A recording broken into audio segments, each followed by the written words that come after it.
much. Just before the announcement, I really feel joy, happiness. I got tears. It was extremely emotional to be here back after 10 years, where it all began in London, here with my best friend, Søren.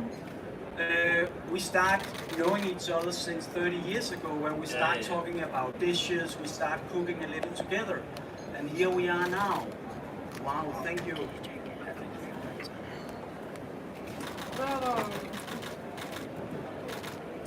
It feels absolutely amazing.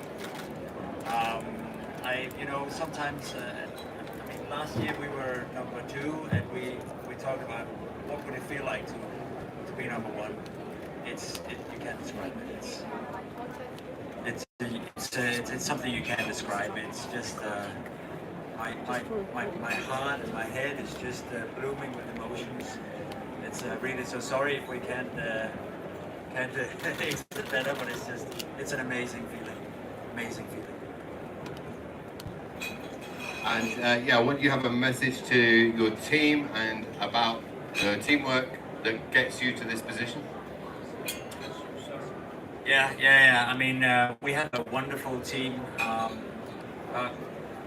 About 40 people, which come from 15 different nations, from 4 different continents, that work their ass off every day for us. And without them, and without their passion, we could never accomplish our dreams. No matter how great a chef Rasmus I am, how good I do at front of house, we couldn't do it without our team. We owe everything to them. They're the very, very best. We love them. All of them. Fantastic. Right, any questions? Because it's already getting late, so wave at me if you want to ask a question. We need to go out and dance a little. Yeah. So let's Celebrate. The lady in the Hi Rasmus. Hello. Anna Nordstrom, Stockholm. Hi, we know each other. Yeah. I followed you and both of your career for some time now, and what's next for you? I mean, you've had the Bookie Store, everything that you can do in that competition. Now you're at the number 1. What's next?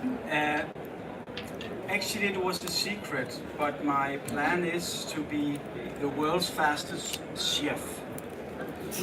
That's why I run every day. No, it's not. It's just because I love to run and I get great ideas. I don't know if I have a goal. First of all, we need to enjoy this moment together. Let it come inside and feel it and enjoy the moment. And I'm so glad we're here with the Geranium leading team, and we can have a great party tonight, hopefully. On the longer perspective, I have a dream to introduce more vegetables to people. I have another love, not my wife, and it's not a secret lover, but it's Angelica, where we can focus more on plant-based meals, full of taste, full of nutrition, and I have a dream to have people eat more vegetable on a weekly basis. And we're gonna set some fire on Angelica for sure. Another question, please. Eleanor? Hello, congratulations, first of all. My question is, in a certain sense, you already are beginning to reply. Was it a difficult challenge to change the menu? You don't have meat anymore in your menu, so I think it's a great challenge when you completely change a menu and people used to order meat in your restaurant. That's true, but I want the meal to reflect the person that I am, and I haven't been eating meat the last 4 years. It tastes good. I don't miss it. I eat a lot of vegetables, eat a lot of fish and shellfish, and I felt that Geranium could not be Geranium if it wasn't really representing what I like to eat myself. I used to do a few meat dishes that we have on the menu, and actually I felt uninspired to finish them, and I did it more because I think that you guys and the guests would love to have it. And actually, when I took that challenge, because it was really a big challenge for me, not so much with taking the meat of the menu, but to say goodbye to all the signature dishes that we have been developing through the years. And they say, here's a blank paper, and we start from scratch, creating a kind of new identity from Geranium in a new, more light environment.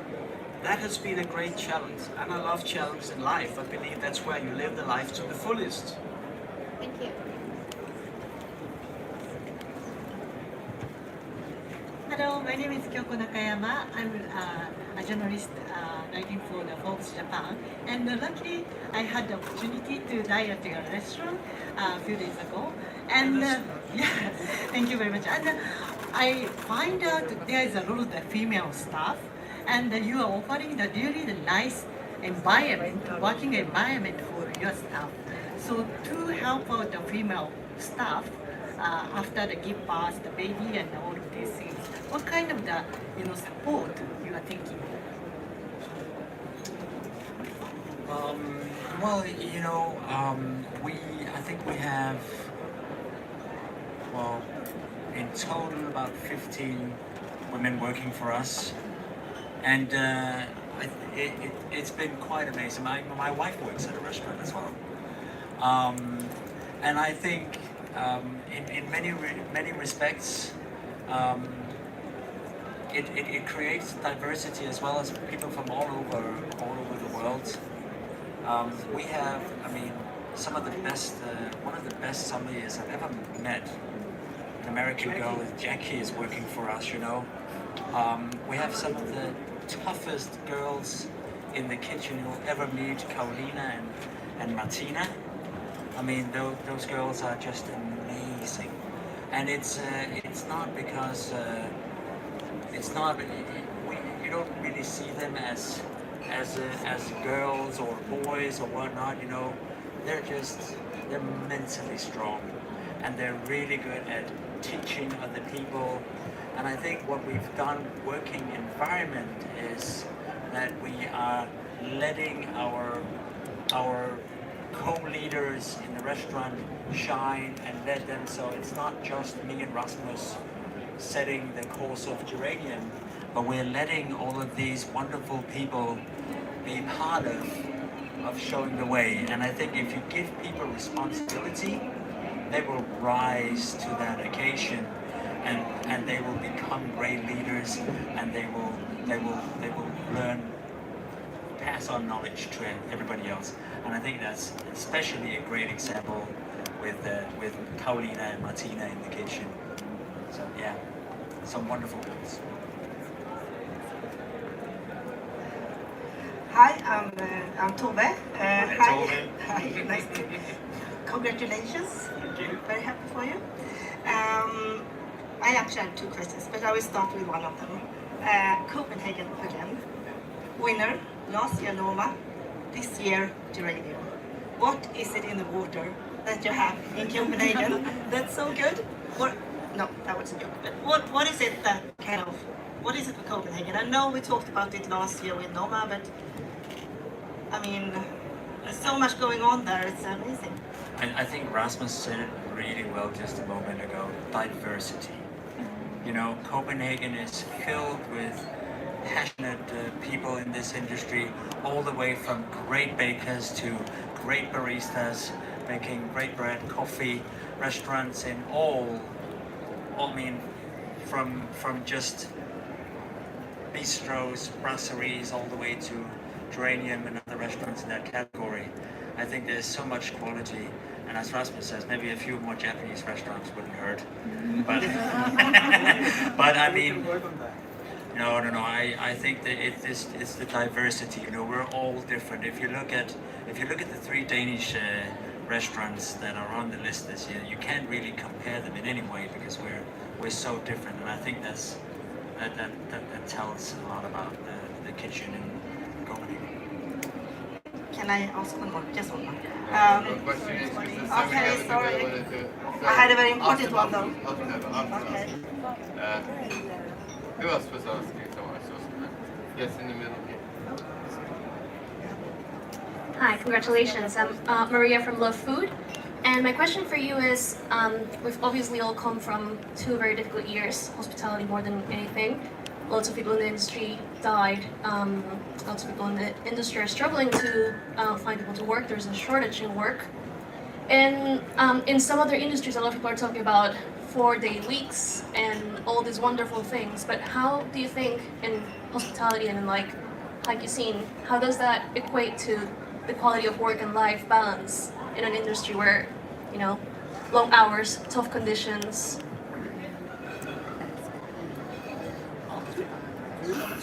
I can also do it, because that's really a topic that means a lot to me.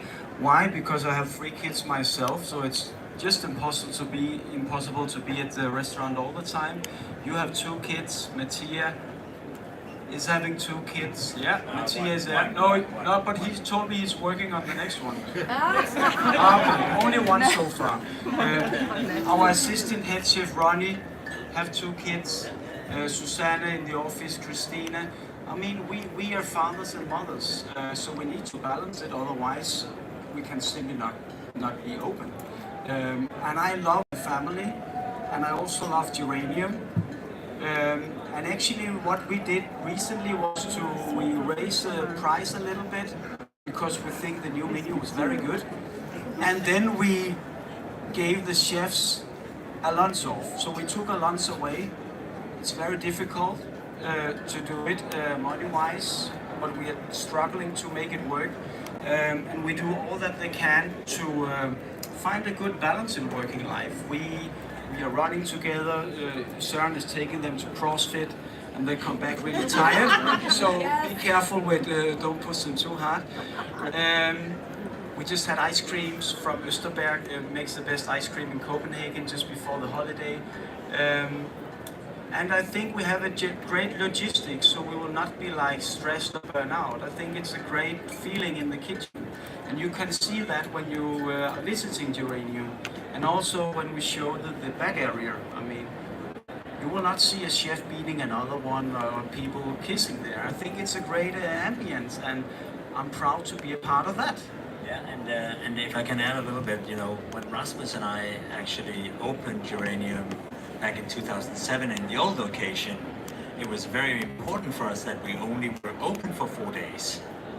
I think we were the first restaurant in Copenhagen to just have 4 opening days, because we said to ourselves, and that was before we had kids, we said to ourselves, if we want to last in this industry, if we want to go the whole way, we need to make sure we don't work too many hours, too many days a week. We want to be able to have a family. We want our employees to be able to have families. Otherwise, it's just not gonna be sustainable in that way. I mean, it's not just about working, it's mental health. If you can't be focused at home with your family or with your own time, you can't be focused at work. There has to be that beautiful balance between family, your own time, and work. And that only works if we can minimize it to 4 working days a week. So, Yeah, and now it's less. yeah. Thank you. Further questions? Letty. We need to go to the dance floor. Okay. Hey, 2 more questions. Okay. Penultimate question. Hey, I mean, elephant in the room is after the last couple of years, not even talking about that, but really, just what has been the most greatest, latest learnings coming from feelings about this industry, this art, the business, about hospitality restaurants and being a chef and running a restaurant, that you really want to make sure that we talk about here, that we should be in our awareness, like the truth, like the yummy, yucky truth. Can I have it again? Sorry. Oh, just what's your best learning? What's your like real thing, like that we, you know, 'cause From the it's pandemic, you mean? not about the pandemic, just lately, or that we should really put on our radar, in our dreams. I mean, we should not be scared to follow our heart. I mean, taking the meat away was not a big decision, but changing the menu completely was maybe a bit crazy, but I need that in my life. I need that challenge. It has been much easier for me to keep the signature dishes. I could go drink coffee with my friends. I could run a little more. I could be more with my family. But we need a challenge in our life to make us feel alive. So I need that challenge, and that has been very great for the team as well. So I think again the team spirit, and but the last 3 years has been crazy. I mean, I don't know. I mean, what did happen last year and the year before? We have lockdowns, we have wars, we have a lot of things to do. But I think we managed to do a lot of great things at Uranium, also with Angelica, where we focus on simple plant-based food. That has been great for us, a big inspiration. And I mean, I don't know actually how we can keep the passion. I think we simply just love what we are doing. Thank you. One final question. Anyone? Yes. Congratulations, chef. I'm Hero Park from South Korea.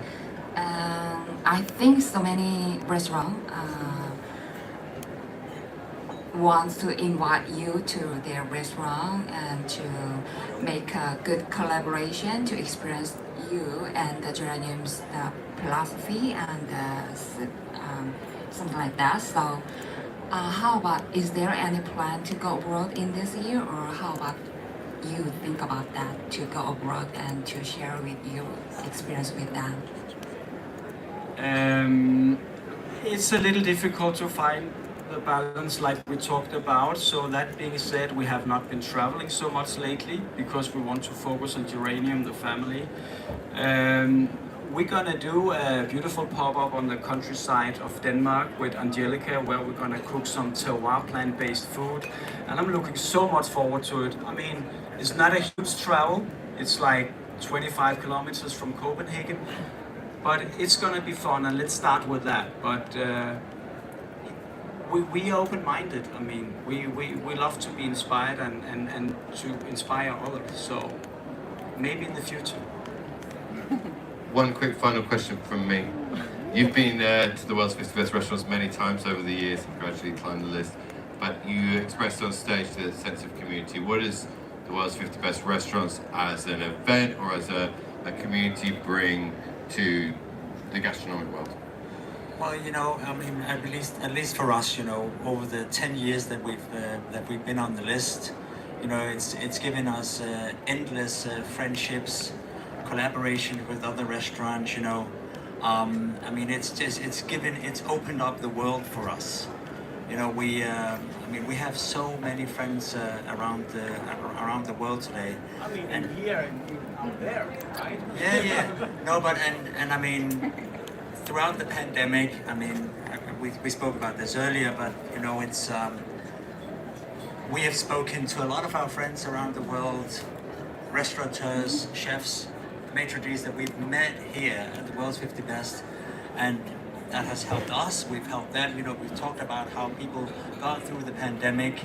So it's a big, huge community that goes across cultures, religions, and everything, continents, and it's been truly amazing. And I hope that it's going to continue to do that for us and for other restaurants in the future. So. We hope so. Thank you very much, everybody. Rasmus and Soren from Geranium. Congratulations again.